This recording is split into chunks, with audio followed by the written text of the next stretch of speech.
अस्सलाम वालेकुम जी। सबसे पहले मैं आप लोगों का बहुत ज़्यादा शुक्रिया अदा करना चाहती हूँ जिस तरह कमेंट्स में आप मेरी हौसले अफजाई करते हैं और मेरी रेसिपीज़ को पसंद करते हैं। आज मैं बनाने लगी हूँ बहुत ही टेस्टी, बहुत मज़े का मटन पुलाव, बहुत इजी तरीके के साथ। और इस दुआ के साथ हम इसको बनाना शुरू करते हैं कि जहाँ रहें हंसते रहें और हंसाते रहें। यहाँ पे तकरीबन 2 किलो के करीब मैंने मटन ले लिया है और इसके अंदर मैं डाल दूँगी 1 टेबलस्पून के करीब काली मिर्च साबुत, 4 यहाँ पे मैं साबुत बड़ी इलायची ले लूँगी, 3-4 ये तेज़ पत्ते ले लूँगी, 6-7 टुकड़े यहाँ पे दालचीनी के ये इसके अंदर चले जाएंगे। और इसके साथ ही 2 टीस्पून के करीब इसमें मैं नमक के डाल दूँगी और 3 गिलास पानी के डाल दूँगी। इसकी यखनी बनने के लिए मैं रखने लगी हूँ। बहुत टेस्टी हमारा ये मटन पुलाव बनेगा और बहुत ईजी तरीके के साथ। और यहाँ पे मैं कर दूँगी इसको कवर आधे घंटे के लिए, दरमियानी आग पे इसको पकने के लिए रखने लगी हूँ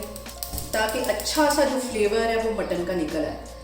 और यहाँ पे देखें जी, मटन की यखनी को पकते हुए तकरीबन आधा घंटा हो गया है और मटन हमारा अच्छी तरह गल गया है। इसको मैं करूँगी दूसरे बर्तन में शिफ्ट, तो फिर हम इसके चावल बनाते हैं, फिर मैं आपको दिखाती हूँ। और यहाँ पे मैं बनाने लगी हूँ 3 कप चावल, तो इसके लिए मैं यहाँ पे 1 प्याली के जितना कुकिंग ऑयल डाल दूँगी उसी कढ़ाई के अंदर जिसके अंदर मैंने यखनी बनाई थी। और इसके साथ ही 2 छोटे साइज़ के प्याज थे, ये मैंने काट दिए, इसके अंदर चले जाएंगे। और इसके गोल्डन होने तक मैं इसका वेट करती हूँ।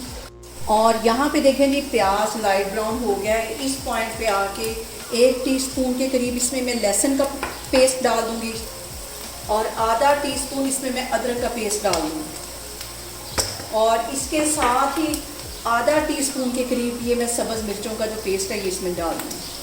सारी चीज़ें डालने के बाद अच्छी तरह इसको मिक्स कर लेना है। और यहाँ पे देखें जी, प्याज हमारा अच्छा सा गोल्डन हो गया है। अब इसके अंदर मैं डाल दूँगी 1.5 पाव के जितने टमाटर इसके अंदर जितने ज़्यादा जाएंगे उतने ही मज़े के हमारे ये जो यखनी पुलाव है ये बनेगा।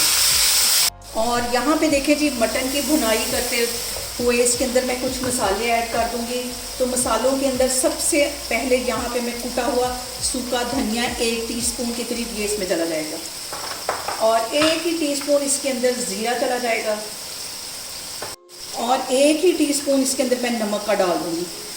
2 नमक के टीस्पून मैंने पहले इसमें डाले हुए थे, एंड में हम इसको चेक करेंगे। अभी मैंने पिसी हुई काली मिर्च नहीं डाली और इसको भूनते जाएंगे। और भूनते हुए सबसे जो अहम बात हमेशा की तरह वो एक ही है कि आपने मेरी रेसिपीज़ बनाते वक्त घबराना नहीं है, बिना स्किप किए आपने मेरी वीडियोस देखनी है। और अगर अभी तक आपने मेरे चैनल को सब्सक्राइब नहीं किया तो प्लीज़ इसको सब्सक्राइब करें।